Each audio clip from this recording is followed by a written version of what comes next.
আসসালামু আলাইকুম বন্ধুরা।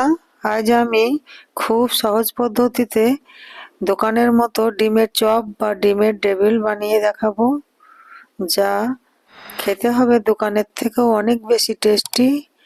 যখন চপ খেতে ইচ্ছা করবে বাড়িতেই ঝটপট বানিয়ে নিতে পারবেন। চলুন তাহলে দেখে নিন ডিমের চপের রেসিপিটি। প্রথমে একটা ভাজা মশলা তৈরি করে নেব। তার জন্য কড়াইতে 1 চামচ ধনে, 3টে শুকনো লঙ্কা, একটা দারচিনি, 3টে এলাচ, 1 চামচ গোটা জিরে, হাফ চামচ মৌরি, সবকিছু ভালো করে নেড়েচেড়ে হালকা করে একটু ভেজে নেব। দেখুন ভাজা হয়ে গেছে। এখন আমি নামিয়ে শিলবাটায় পিষে নেব। কড়াইতে তেল দিয়ে গরম করে নিয়েছি। এখানে আমি সর্ষের তেল দিয়েছি। দিয়ে দেব পেঁয়াজ কুচি। পেঁয়াজ কুচিটা ভালো করে একটু ভেজে নেব।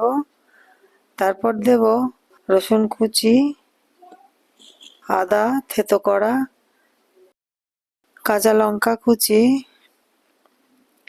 সবকিছু ভালো করে ভেজে নেব। এবার দিয়ে দেব সিদ্ধ করা আলু। আলু আমি আগেই সিদ্ধ করে ম্যাশ করে রেখেছিলাম। এখন ভালো করে নাড়াচাড়া করে রান্না করব। দিয়ে দেব হলুদ গুঁড়ো, লঙ্কা গুঁড়ো, জিরে গুঁড়ো, সবকিছু ভালো করে মেশাবো। তারপর দেব লবণ। সবকিছু ভালো করে মিশিয়ে নেব।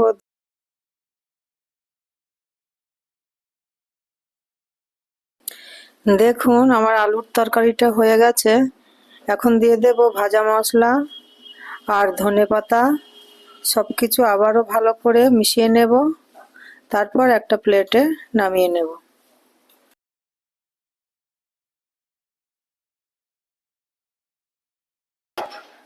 একটা বাটিতে 2 টেবিল স্পুন ময়দা আর সামান্য পানি একসাথে মিশিয়ে একটা ব্যাটার তৈরি করে নেব। দেখুন ব্যাটারটা তৈরি করে নিয়েছি, সাইডে রেখে দেব।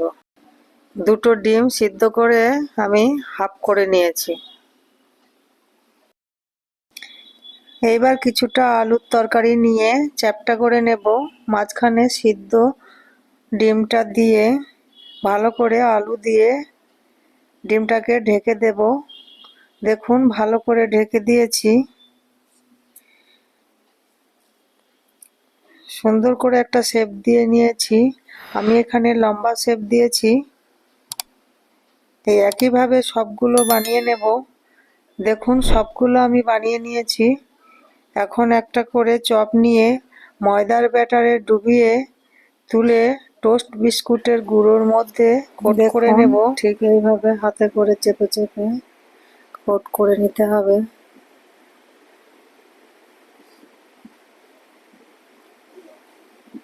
দেখুন চপটা আমি খুব ভালো মতো কোট করে নিয়েছি। একইভাবে সবগুলো চপ কোট করে নেব। দেখুন সবগুলো কোট করে নিয়েছি।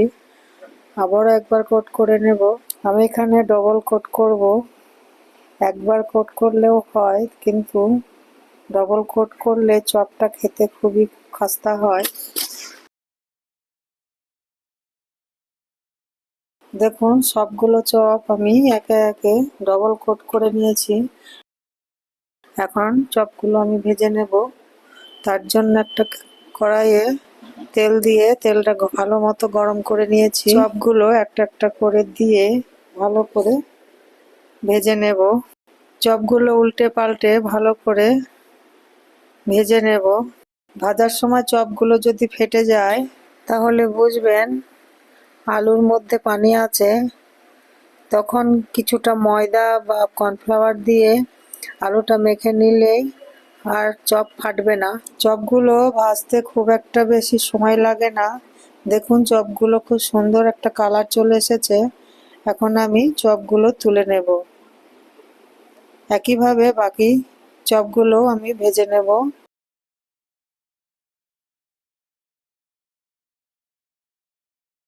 দেখুন আমি সবগুলো চপ আমি ভেজে নিয়েছি।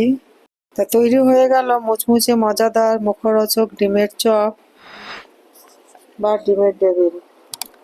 আশা করছি রেসিপিটি ভালো লেগেছে। ভালো লাগলে একটা লাইক দিয়ে চ্যানেলটি সাবস্ক্রাইব করে পাশে থাকা বেল বাটনটি প্রেস করে দেবেন। সকলে খুব ভালো থাকবেন, সুস্থ থাকবেন, সাবধানে থাকবেন। আল্লাহ হাফেজ।